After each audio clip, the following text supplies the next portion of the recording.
Walpole not in yet, love? Well, maybe he thinks it's still Sunday and is out there in Pinner polishing his car. I'm sure Mr. Gibb will phone you the moment he comes in, Mr. Hine. No, he won't, love. Not if he didn't finish the crossword on the way in. Now, Mr. Hine. Anyway, it's nice to know you're there, Miss Tarrant. It's good to know somebody's reached that minister before 10:20 on a Monday morning. You mustn't tease, Mr. Hine. Not on a Monday morning. Oh, I'm not teasing, love. I can't sleep for thinking of this country putting its feet up from Friday lunch till Tuesday breakfast while we're all going bust. It's like going bankrupt in a hammock. A long weekend, it'll sink us yet. I can't stand them either. Weekends. Well, one of these weekends you must come down to my boat at Marlow. Oh, no, that wouldn't do at all, Mr. Hine. Oh, it's all right now. It's a big boat, your own cabin with a burglar-proof lock on it. No sign of him yet. I'm sorry. Well, that's all right, love. No hurry. As long as you get him to call me not more than 10 minutes from now.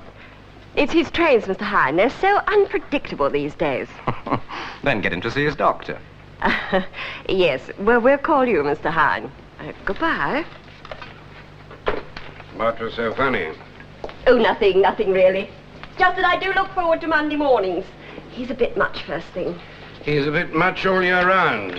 He's even started calling me at home over the weekend, 3 o'clock yesterday afternoon of all times. He must be worried. Well, who isn't? We get this deal for 50 tanks, and don't forget it's as much our deal as his, purely government to government, really. Hine's merely the broker, the middleman, only because we had to have somebody to put the icing on the cake for the buyers. That's why the deal on the surface is his. But we sell £4.5 million worth of battle tanks to the Middle East, and Hine's clients, the minister, the chief of staff, a few others we could name, are all so much personally the richer in Switzerland. I seem to have lost my temper. Well, now those clients are here to see what they're getting for their money and to make sure that the export license is granted immediately. And we can't be sure it will. We can be very sure it won't. As if there weren't enough people around here saying no to the deal, the army's now joined in. Ours? Ours. Oh, dear. Hine will just have to learn the art of patience. I don't think it's in him, but he'll have to try. I won't have us blamed for the dilatoriness, the bloody-mindedness of the rest of Whitehall. Hine seems to think that the Department for Arms Disposal overseas is some sort of petrified dinosaur in pinstripes. I spent the entire weekend working on my approach for today's committee to get this deal approved. Our deal, his deal. He doesn't know the half of it. And yet he has the gall to ring me on a Sunday, knowing I'm a bit of a Sabbatarian. Sunday cinemas, Sunday football, Sunday cricket even. Now this. Would you like your coffee with saccharin today? No, Purple Hearts. Shall I get him on the line? Mr. Hine. No, leave it for a minute or two. Should I bring them in? No. They have been waiting out there quite a bit now. Jeremy coping? Except for Omar, Omar? the General's little boy. Oh. Well, they should be used to boys by now. Eton and the Grenadier Guards are all a lot of bloody Peter Pans. They're not Arabs. They're not anything out of the second half of this century, either. Nobody is going to stop this deal, love. I mean nobody. Try the minister again. Or Walpole Gibb? No, the minister. Well, they did say he wasn't due in this morning. That So- is what they said. Surprising what people will say. Look, don't you think you should go out and just say hello? Only they'll wonder why they're still waiting. They're not the only ones wondering, love. I'm wondering how I'm going to tell them that 40-odd full-grown civil servants, all of them on guaranteed pensions and not what you might call bad salaries, are sitting around on a £4.5 million deal for tanks like a lot of old hens while the golden egg gets addled. I like that. Huh? The way you like things to go on. You don't like death. Like hell I don't. I mean, you want to create, really, not destroy. You're not to watch you, love. You're going religious. We'll have to watch your friends in the next room. They'll be going back to the Middle East with their prayer mats. And without their bloody tanks unless I watch it. Still want me to try the minister again? No, bring 'em in. Omar, prayer mats, the lot. Hine Enterprises. 1 moment, please. I'll see if he's in. Walpole Kid. Oh. Right. See if our ex-Deb's Delight needs relief, love. I suspect he's surrounded. There you are. Night's loaded. Thank you, Uncle Jeremy. We'll take it up on the roof. You can fire it up there, all right? People in the street will take it for light rain. Oh, no, Omar! Omar! I know your Whitehall committees. They want to make a full-time occupation out of shaking their heads. Oh, come on, Joe. Oh, maybe they'll get disability pensions for cricks in the neck. Be reasonable. Reasonable? You can't reason with that bunch of pension hunters. They don't want to sell anything. Tanks, anything. They just want to keep on saying no till they retire. Or some other word that's just as safe. Caution. Don't commit yourself. That's them. Well, it's not me. Joe, you're showing all the signs of early middle age. Yeah, so when I die, just going to put this epitaph on my grave. He couldn't carry 'em all. I feel as if I'm giving pickerback rides to half the male population of Whitehall. Let's not start getting personal. You're not the only one pushing this deal. So when do they say yes? Just be patient. Look, we've got delivery deadlines. Rashid doesn't want pie in the sky. He wants tanks in that bloody desert by April. Keep cool. If it feels hot to me, and this deal's like ripe camembert, it won't keep. Don't tell me the French are trying to shove us out. The French? Camembert, I thought maybe you were hinting. Yes, well, Edam then. You'll think it's the Dutch or Swiss Gruyere or Danish Blue. Forget 'em all, Walpole. If you don't get that bunch of chair-bound cowboys to stop shaking their heads and start nodding 'em, I know where I'm going for my tanks, and you can start flogging cheese and move to the Ministry of Agriculture. Oh, Joe, you know you're... Joe!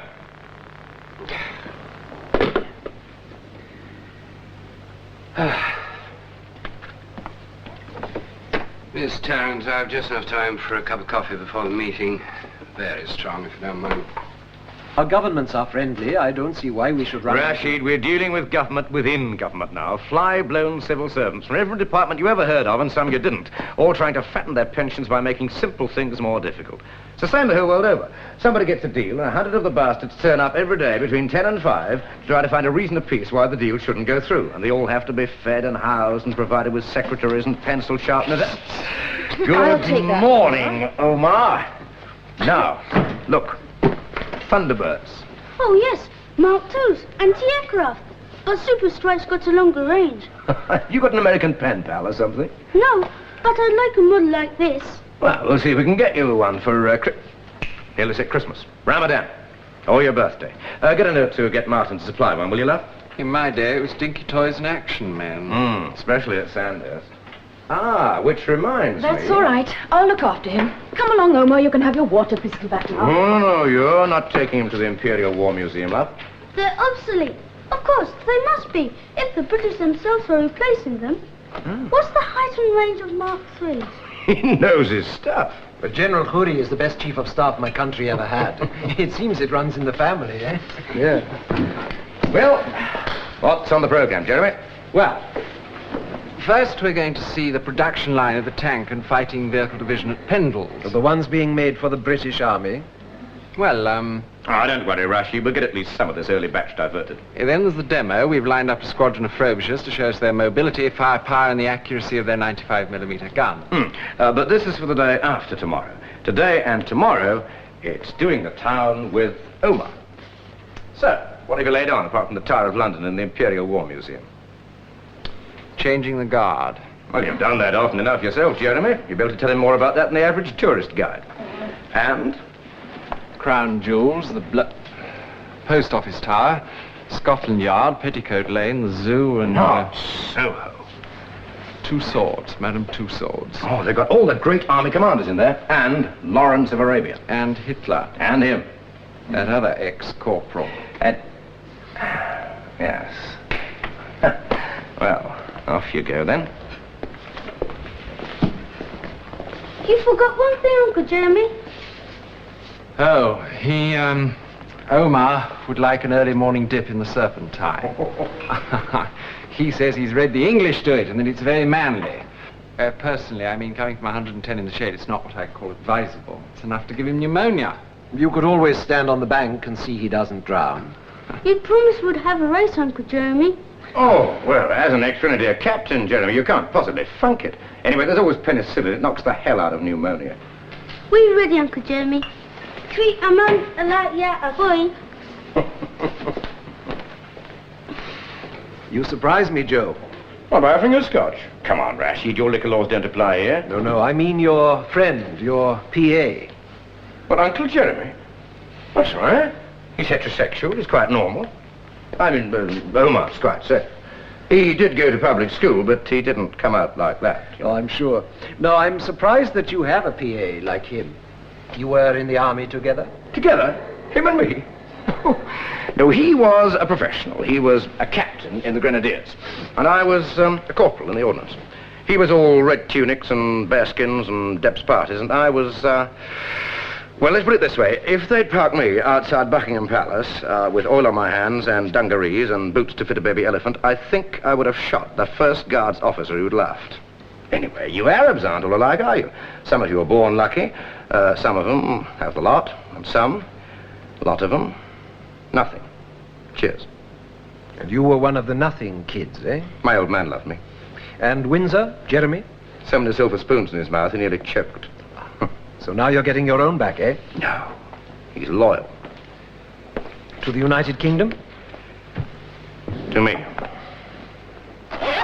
Joe, we can't afford to wait for these tanks. We are not prepared to. Well, who said you'd have to? These civil servants you mentioned with flies all over them. I said you'd get your tanks. You have a contract to supply them. And I'll deliver them.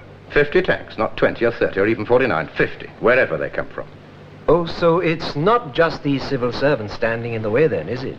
I mean, the makers, Pendles, they're hardly what you'd call a go-go company. I mean, they are not noted for meeting their delivery dates. Look, we have a deal. And you're doing all right out of it personally. Same as me. Both of you. My country had better gain from it also. We must have those tanks on time.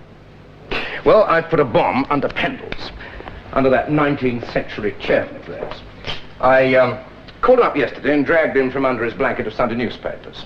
And I told him that Pendles would be through out finito, not only with you, but with every country throughout the Middle East if they slipped up on this one. I told him they'd finish up with sand in their eyes and up their noses. Now, the old devil's not used to that kind of talk, especially on a Sunday afternoon. On a Sunday afternoon, he's only used to the sound of his own snoring. Now, it's Monday morning, and Monday mornings are bad enough anywhere, but this one at Pendles must be something. Really something.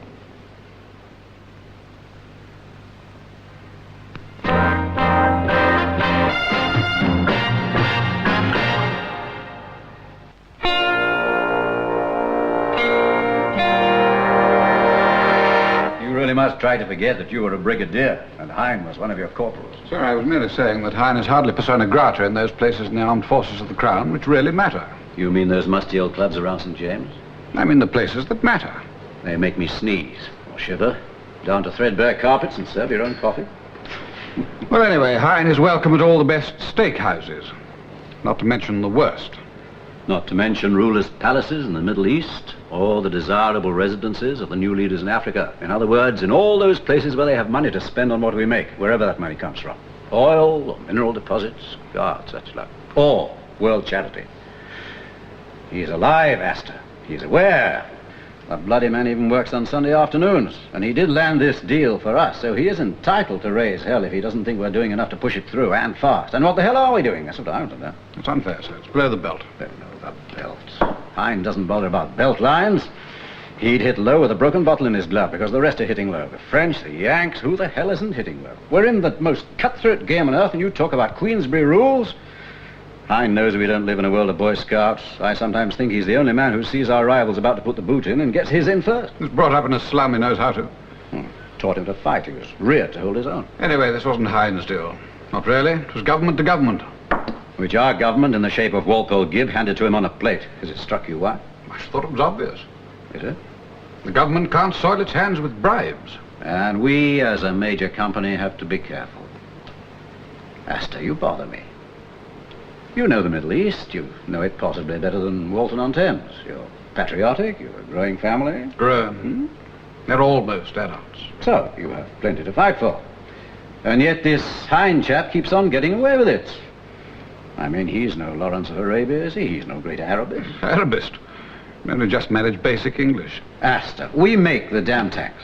The Frobisher is our baby. You go out to sell it. Walpole Gibb gets a government-to-government deal for this country, and yet the whole thing has to go through Joe Hine, with a load of commission on top that would sink the blasted old yacht. I'm beginning to wonder who's Joe, him or us. And I doubt if he pays his fair share of tax. Forget his tax. We're not the Inland Revenue, we pay them. Astor, I'm not getting at you. Yes. We do try to make your job bearable. We're not ungenerous. How's the new dame about? I like her, sir. Very smooth. I never mean about expensive. No. You are the only head of sales who has never charged for female consolation when abroad. Did you know that? That's strange. You've been a widower a long time. Well? You can't buy consolation. Not women, Astor. Hine, Joe Hine, his bloody commission, his role in all this. What you're saying is I'm that not I'm saying redundant. anything. I'm asking why. You're saying that I'm redundant. Oh, no. Some bowler-hatted nonentity who can't deal with Hine and his kind.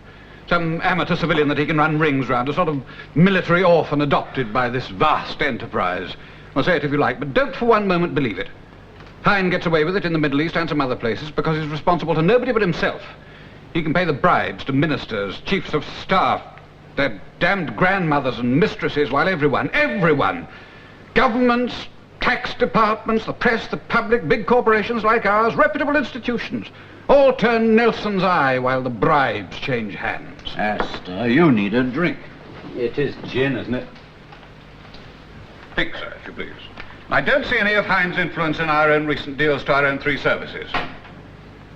Or the Australians, Scandinavians, NATO in Europe.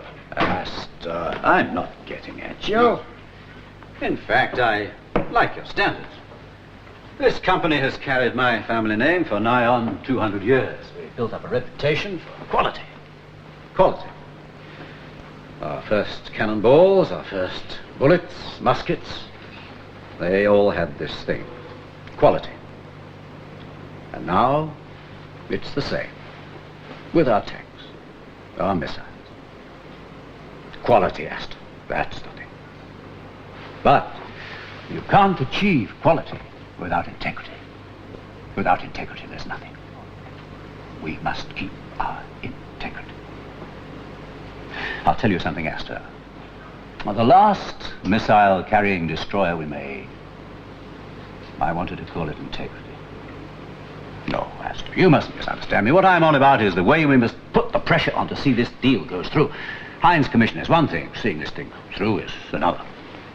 Through Whitehall. There seems to be opposition, not only from the usual quarters, but also now from the army. The army's opposition could swing it against us. It could kill this deal stone dead. Well, you're the soldier, Astor. You're the brass hat. And in this firm, at this time, head of weapons sale.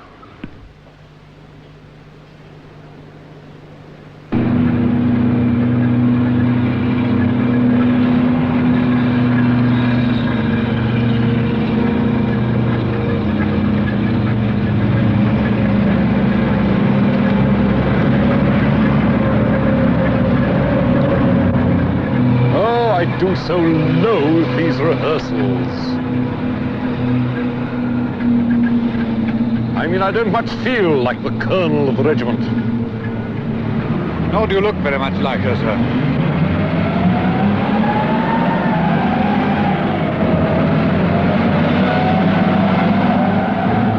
Doesn't it fill you with nostalgia, Harris? I was in ordnance. What the hell's this lot?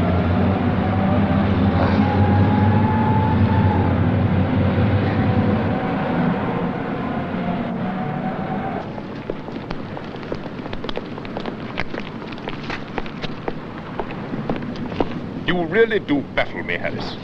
I mean, a mere 48 hours ago you were good enough, and let us say it, patriotic enough, to warn us of possible delays in delivery of our new Frobishers if your firm were to meet its agreed deadlines with that Middle East country. Sir, and now you trot along. Picture's become rather confused. No? Since then, well, the army might be well advised. I liked you, Harris. You didn't seem to me to be a trimmer. You came out with what you had to say. Sir, but it has become a matter of, well, some personal necessity. Personal? Professional, then. No, Harris. None of our tanks are going to the Wogs. None. With respect, sir, that's not for the army to say. Astor, you were right to warn us, and you'll get your reward in heaven. We could have been caught with our backsides exposed, and our new Frobishers would have been on the high seas before we'd managed to face front again, had you not seen where your duty lay. I acted immediately. Pressure is being put on now, from on high, from on very high indeed. All I'm suggesting, asking, is that the army agree to release half this first delivery, 25 tanks, to our foreign clients. No, we need them. We need every damn one. I need to keep my chairman sweet. I'm paid by him, well, by Pendles, to sell weapons. I'm paid to sell these Frobishers, not to avoid selling them. Well, you have sold them. To us. I came to warn you about the side effects of this Middle East deal because, well, not to put too fine a point on it, I place my country before my firm's profits. I should bloody well think so. Well, I do. And now you've had second thoughts. I'm not trembling, sir. Well, of course not. Nobody said you were. But it would help my case if I could say that I'd persuaded the army to compromise on We're this not in the issue. compromise business, Harris. We have to push forward to victory, or go down with honor. Who's going down, sir? Half our first delivery of new Frobisher tanks, that's what's going down. That's just it. They won't.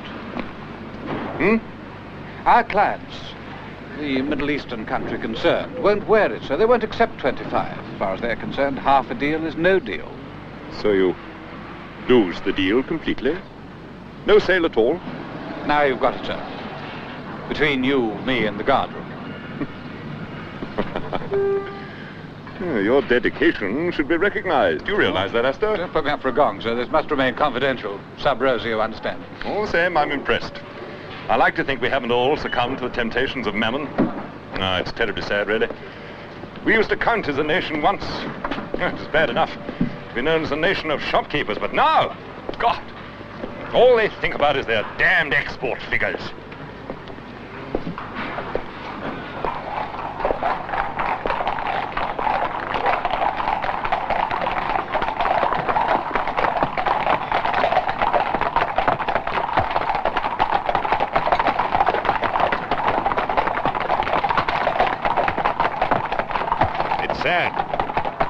So sad to think we've become a nation of bloody commercial travelers.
So, what about that boat trip, love?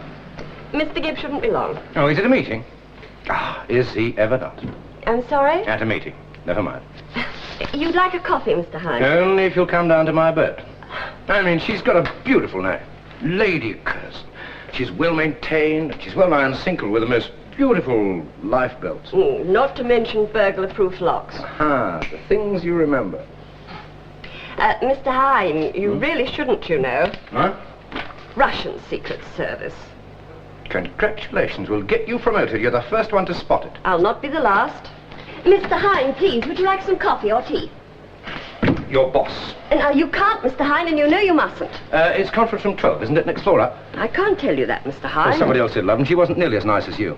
You know, you just can't walk around this place as you like, and he will be out soon. Yes, in 4 minutes. You see, it's 4 minutes to 5, and they always finish at 5 right on the dot. I mean, they always do, don't they? I just want to see what they look like, love. All these blokes who keep so cool and work regular hours while I sweat it out in hot climates and work round the clock. They're not a bit like that, Mr. Hine. Like what? Like you think. Well, I just want to see if they're animal, vegetable, or miserable. They're human, Mr. Hine, and you can stay here. Mr. Hine, please, you're breaking security rules. Well, if you hear a shot, love, ring for first aid, because I can't stand physical pain. Mr. Hine, please, security. I am a better security risk than half the decent chaps cohabiting round this place, Miss Tarrant, and you know it. So does Walpole, and so, for that matter, does the minister. Please, Mr. Hine.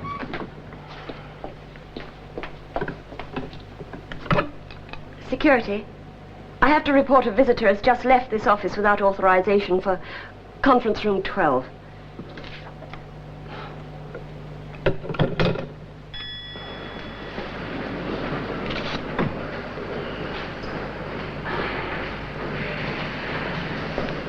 Your parcel?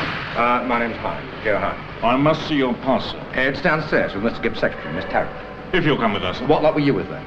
Do you mind? Oh, I bloody do mind, Corporal. Sergeant Major, but it doesn't matter. I fear it does, ex-sergeant major retired. You see, the civilian behind you holds the equivalent rank of this ministry of Major General. Now, he won't expect a salute, but he won't be best pleased, as all the generals say, if you should revert to unarmed combat with me. Joe, what the devil do you think you're doing? What was the test? You think I was flogging tests to the enemy? Can't you find some other way of getting your kicks? I'm not after kicks. I'm after civil servants. I don't much care for ex-sergeant major security guards either. Would you believe it? He actually resented it when I called him corporal. Yes, on your word. So? Oh, right, you were a corporal once. Stop worrying. Look, I take 10 years off my life sweating out this deal in the desert, and this lot of anemic pension hunters start a marathon sitting, gulping gallons of instant coffee just to find an excuse to say no. Tea, old chap, this afternoon we had tea. Yes, well, I didn't want to sound cliché. Yes, well, all right, I'm trying. We'll get there. So who's against this deal going through? Now, you know better than to ask me that. Yes, I know better, but I'm still asking. Look, Joe, you cannot sell 50 British camps in the Middle East just like that without upsetting people in our various departments saying, hey, wait a minute. Wait a minute. It's been days now. It's like being weeks or even months. Oh, God. Where do they all come from?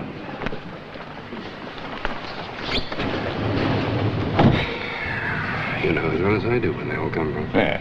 Treasury, Ministry of Trade, Foreign and Commonwealth Relations Department, Ministry of Defence, Ministry You of... can't hold back the tide. My middle name's Canute. He sank. Yes, well, they didn't build life rafts or survival kits in his day.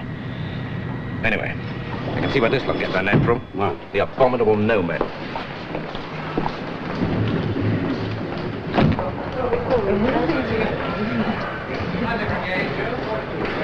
Everyone has to be fed and watered. We're meeting again tomorrow. And the day after? It wouldn't surprise you. So I lose a stone and a half in weight setting up this deal in the desert, in and out of that sandy, bloody wasteland, in and out, eating hunks of sheep with my bare hands at temperatures of 110 degrees in the shade, risking everything from dysentery to Baghdad boils for this, to give this bunch of unsackable layabouts a chance to chew the fat in dear old London. Okay, it's tanks, it's weapons, but this bastard's never out of work, are they? Joe, I told you I'm doing my best and we are winning. Oh, are we? Yes, we are.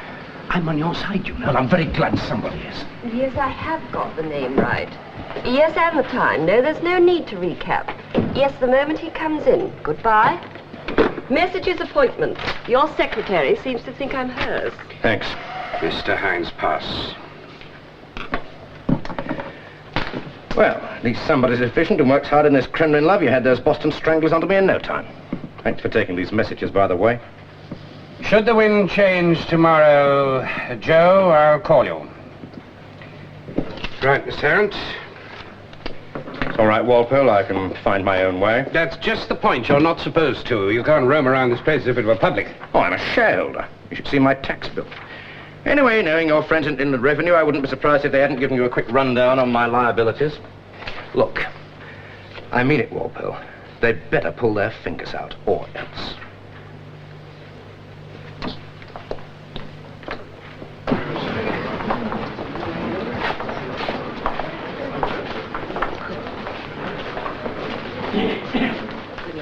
Good night.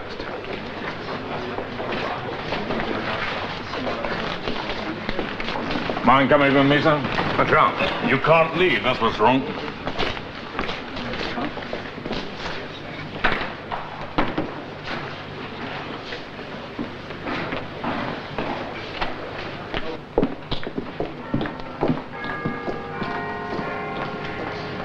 Right, Miss Tarrant. Let's get... All right, let him out. Sir? Let him out. But it is your right, it is. Yes, I know it is.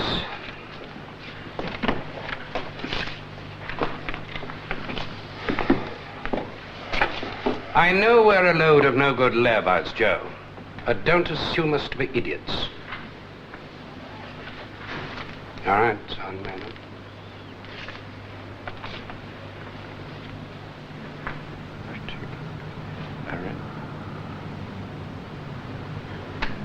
Oh, you old bastard, Walpole. Good night, Corporal.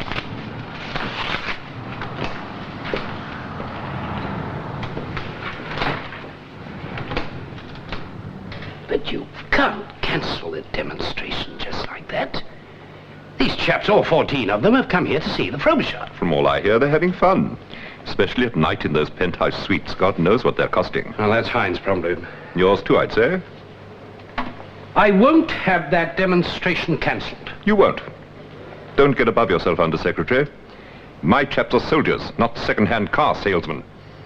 If Hine's chummies from the Middle East... Ours. They're our clients, no less than his. Well, whoever's. If they doubt whether our Frobishers can knock holes in tea chests at 3,000 yards, it's neither here nor there. It may be your business to arm the wogs, but you'll not do it with our hardware. I'm still going to insist on that demonstration. The only unit available for the demonstration is now otherwise occupied, on duties essential to the defense of this country. Cancelled? I regret to say by the Army. Someone's decided every tank is needed tomorrow. Someone's decided we're in imminent danger of being invaded by the Channel Isles. Don't be stupid, Jeremy. You're fine when you're not trying hard to be funny. Should I get Rashid on the line? Tell him it's off tomorrow? No. Get me Walpole Gill. If it isn't enough for those no men to try tying us up with red tape, now the Army has to join. You never know. We might have allies. The committee's meeting again today. Allies? I can tell you now. 2. The Treasury because they want the foreign currency, and the Ministry of Trade because they want to put a gloss on the export figures. The rest will just keep on shaking their heads from coffee break till tea time through a long lunch break. They're laying this country with its legs wide open. Sexy. Not to worry, Joe. Not to panic. Must apply Rule 1. Isolate the real enemy, not get swept away. I'd pay you to agree with me. Not what it says in my contract. You haven't got a contract. Told me often enough you could take on the British Army. At least the Sandhurst train bit. Oh, especially that. I don't like things made too easy. Oh, wait a minute. Let's not forget, these days we've got regular officers writing letters to the Times. Not about pig sticking in Victoria's Puna, but about politicians messing about with our defences today. Well, I'm very glad they're learning how to read and write. You should have stayed in the Army, Jeremy. I don't know how the guards are keeping the palace safe without you. Anyway, what's got into you this morning? I think that early morning dip with Omar has sent the blood rushing to your head. It's made you mutinous. It's made me frozen, actually. Oh, one moment, Mr. Gill. Mr. Hine for you. Walpole, what the hell's going on? Joe, in the words of Aristotle, keep your cool. We're still fighting. Yes, but who? Our own army now? Where the hell do they think that paying allowances come from? They're not grown on Salisbury Plain. They come from my deal. You have to be patient. Look, Walpole, I want those no men to say yes, and I want that army demo of my Frobishers restored. And I don't have to be patient. You'd be surprised how much I don't have to be. I am going into that committee any minute now. And the army? Joe, you can't push British generals around. Oh. And you have to be a bit careful with British corporals retired. Yes, well, I'll call you, Joe. As soon as I've got anything, I'll call you. Bye, Walpole. Right. Get me Sven in Stockholm. And check flights for some time tomorrow afternoon. Mary, we want to call to our Swedish agents, then get me flight bookings. 1 seat. 2. Must have been hell in the Serpentine. Yes.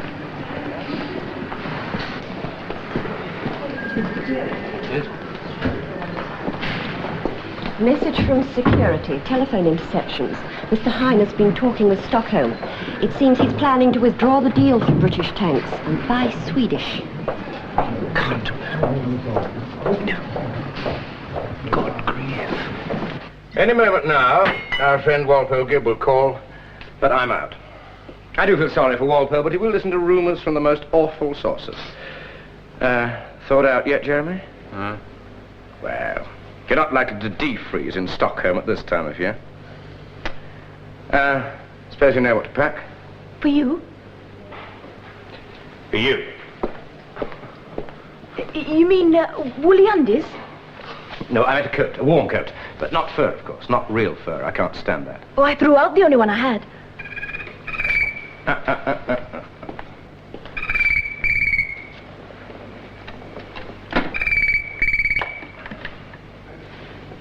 Mr. Hine's office?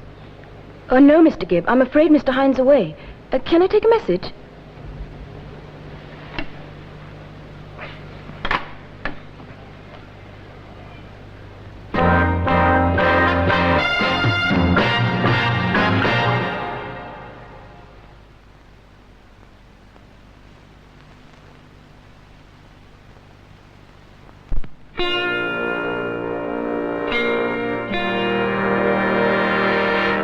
You see, there's so little difference in performance between the Frobisher and the Swedish job. They could be twins.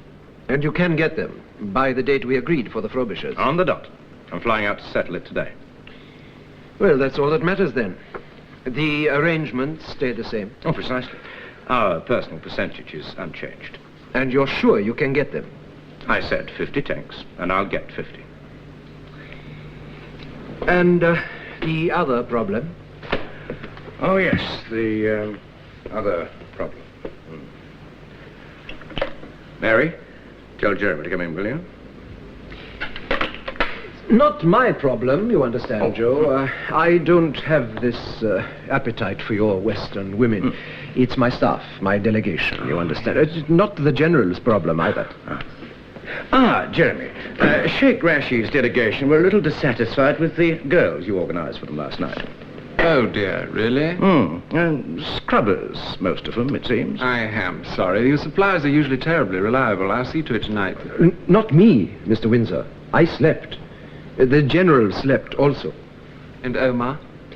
Well, we try to discourage Omar from that sort of thing, you know. No, I mean, I bet he slept. We really did London. And swam it. And that, yeah. We hear you missed out the Bloody Tower. Well, one of those things. We didn't have time. Perhaps later today, huh? Yes. And if you could arrange for our delegation to be a little happier this evening. Of course. Don't worry, Rashid. He will. And the Swedish deal will go through. Oh, yes. If our lot don't come to their senses before I leave for Stockholm today. Bluff. All bluff. There's no more intention of transferring this deal to the Swedes than I have of hijacking a jumbo jet. He's talked 3 times to his Stockholm contact. He's booked an afternoon flight today and a penthouse suite in the best hotel in Stockholm for tonight and tomorrow. Typical. 2 bedrooms, I suppose? En suite? I suppose. Must have been hell for his wife before they separated. Well, I still say it's bluff. I still say it's a damn great act. If he's going to Stockholm, really going, it's for a dirty weekend. Some weekend. It's only Wednesday. Well, dirty long weekend, then. I believe he's gone to Stockholm, Astor, because he's had his belly full of our waffling and your idleness. I'm sorry, I mean it. What have you done to help this deal through? I don't mean you personally, I mean Pendles. But if you keep sitting around waiting for government handouts and Whitehall to wet nurse you in God's good time, you're all going to be looking for jobs. And they're hard to come by at your age. Well, let's not get personal. Let's not lose our self-control, especially where Hine's concerned. You really do detest that man, don't you, Astor? It's a long time to go on hating somebody, all the way from 1956. Rubbish. I wonder. It does cross my mind, Astor, that you have no interest whatsoever in this deal going through. For my own firm? Just a thought. I'm not exactly a fan of Hine's myself, but then... What? Well, you'll know him far better than I ever will. After all, he was one of your corporals in the Middle East back in '56. And it is said that it was his idea to sell the bomb dump and not blow it up when you pulled out. Still, you got the CB for it. And no one can take that away, Astor. Rumour's an ugly thing. Something Hine's very good at. Right. spreading rumours, laying false trails. You make him sound awfully clever. Well, I'll tell you one thing. You've no intention of going to Stockholm, bookings or no bookings. Now, tomorrow you can phone Dobson in Beirut and find out if Lacrosse has shown up yet. If he gets that anti-aircraft missile contract while I'm messing about with a deal for 50 tanks, I shall never be able to look him in the eye again. Love, we're not emigrating. Well, we'll not be going at all unless we start now. Socks? 6 pairs. Including your winter woolies? I can't stand thick socks. I can't stand the bloody town. I'm not what you might call balmy about Omar. Yes, well, a good scout smiles and whistles under all difficulties.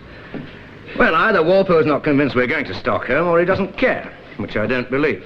Hey, you didn't tell Mary to block all the calls or anything, did you? No, and we've 45 minutes to get to the airport. Well, I don't understand it. It's not like Walpole. He should be pressing every button in sight to keep this deal in Britain. Not fair to Frank expecting him to do 100 on the M4. Right, I'll drive then. No, we'll give it another 4 minutes, 45 seconds. Now, you know what to say to Mitchellberg Jr. should he come on. Just lie your head off with deep sincerity. It's like all Americans are, Mitchell. He likes you to be sincere on all subjects from selling bullets to napalm. Oh, I do like you when you talk like that. Well, I was just killing a few rather vital seconds. Well, you'll be killing all of us somewhere on the motorway if we don't start now. Oh, yes, Mary, put him on. Walpole Gibb. Hello, Walpole. I'm in a bit of a rush. Could you call back later, say next week? I think we should meet. What about the day after tomorrow, eh? No, what I had this evening in mind. Oh, sorry, Walpole. We're winning, Joe, and I'd like to put you in the picture after this afternoon's meeting. Oh, yes. And what's this meeting, then? The 20th, the 50th? Tell you what, Walpole, you call me when you've reached 100, when you're all so much nearer to collecting those pensions, hmm? Anyway, I'll be abroad this evening. It's those Swedish birds. They give me the migratory urge. Yes, well, try exercising a little self-control for a few days. Well, I could sit around whenever there's no men to nod till I'm 90. Look, I'll tell you what, Walpole. I'll call off Stockholm. I'll make it self-denial week. I'll drop the whole thing, cancel. If you can tell me for certain that those no men of yours will start saying yes within 48 hours, and I want it in writing, signed Walpole Gibb. Ah, you're being impossible. Well, I thought you said we were winning. We're not sprinters, Joe. And I'm not cut out for the marathon. Eh? Now, look, Joe, in half an hour, I shall be pushing this deal in what I strongly believe to be the crucial meeting where we'll turn the tide. Oh, now who's being Canute? Well, now, I realize, of course, that it's very unfair on those Swedish blondes. But cancel this trip, Joe. I think you'll find it well worth your while. Sorry, Walpole. It's in my notes here. The migratory urge. I'll send you a postcard.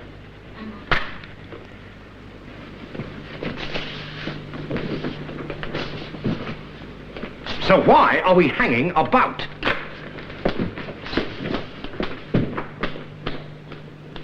He really is getting above himself. Get me Henry McParland at the Home Office.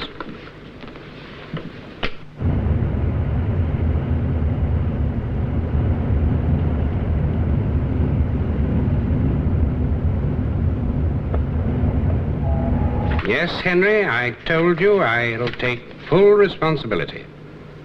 And you shouldn't find it too difficult. Thank you, Henry. It does seem a little unfair, doesn't it? A little unconstitutional. Mr. Hine is not a very constitutional fellow, Miss Tarrant. You mustn't let that invitation to his boat go to your head, my dear. He says that to all his girls. 756 for Stockholm, boarding now at gate number 11.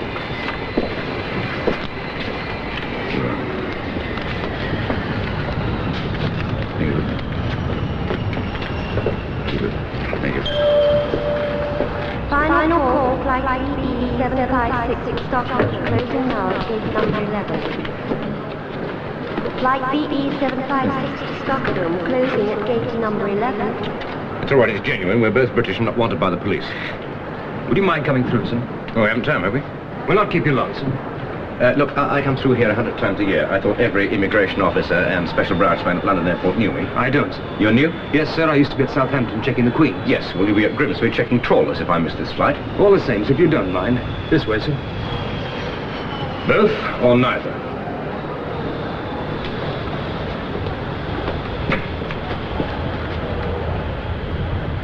I've got the rest waiting. Yes, I've heard of your frantic lobbying. If you could withdraw your objection in the national interest. No, Which it would be in the national interest. Well, don't question my patriotism, Gib.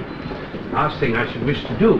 But if the army would withdraw its objection this afternoon, we'd be home and dry. It's my job to defend this country. No part of my function to twitch and its export figures. That's for civilians. If you were to get any of your new tariffs in the next 6 months, it wouldn't make a hell of a difference to the defense of this land, and you know it. Do I detect a whiff of 1940? Do I smell Dunkirk in the 1970s? I don't know, General. I have a very poor sense of smell. But where the hell do you think your pay and allowances come from? Queen Elizabeth's treasure chest? Drake's bounty?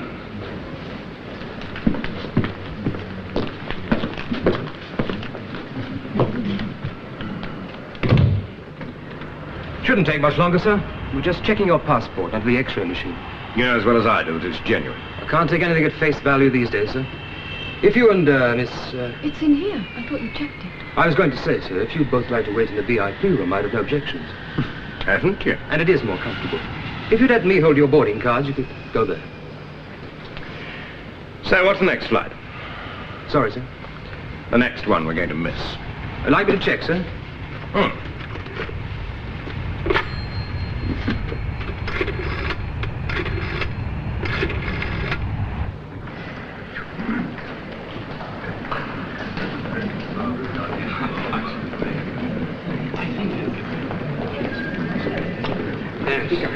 I'm relieved, I tell you.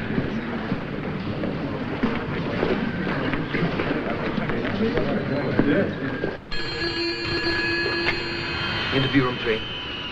Oh, yes. One moment, sir. For you, sir. Yes. Ah, Joe, I'm glad to have caught you. I was hoping you might have missed your flight. And your prayers were answered. Well, the clouds are lifting, Joe. This morning it was the wind that was changing. Most of them are on our side now, and I've got the army on the defensive. Is that unusual for the British Army? Ah, Joe. Walpole, in writing, signed Walpole Gibb, today. Now, Joe, you don't seem to... Walpole. Well, what's it to be like? Stockholm or call it off? I never believe in turning back. Sorry, Walpole, you've been outvoted. Well, I've got a feeling my passport will come through that machine looking all right now. There's no point in waiting in here, is there? We'll wait in the VIP lounge, eh? Oh, by the way, I suppose you special branch lads have got a widows' or orphans' fund, huh? Time takes its toll of all of us. Time and other things.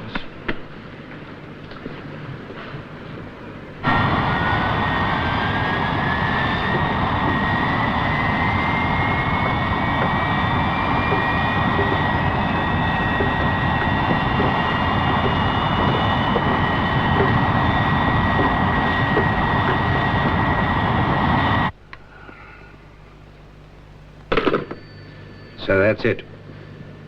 That was our embassy in Stockholm, Master. Hine is not only there, or sweet, as you'd say, but in business. He's getting those Swedish tanks, and we should be ashamed. Especially you, Esther. You...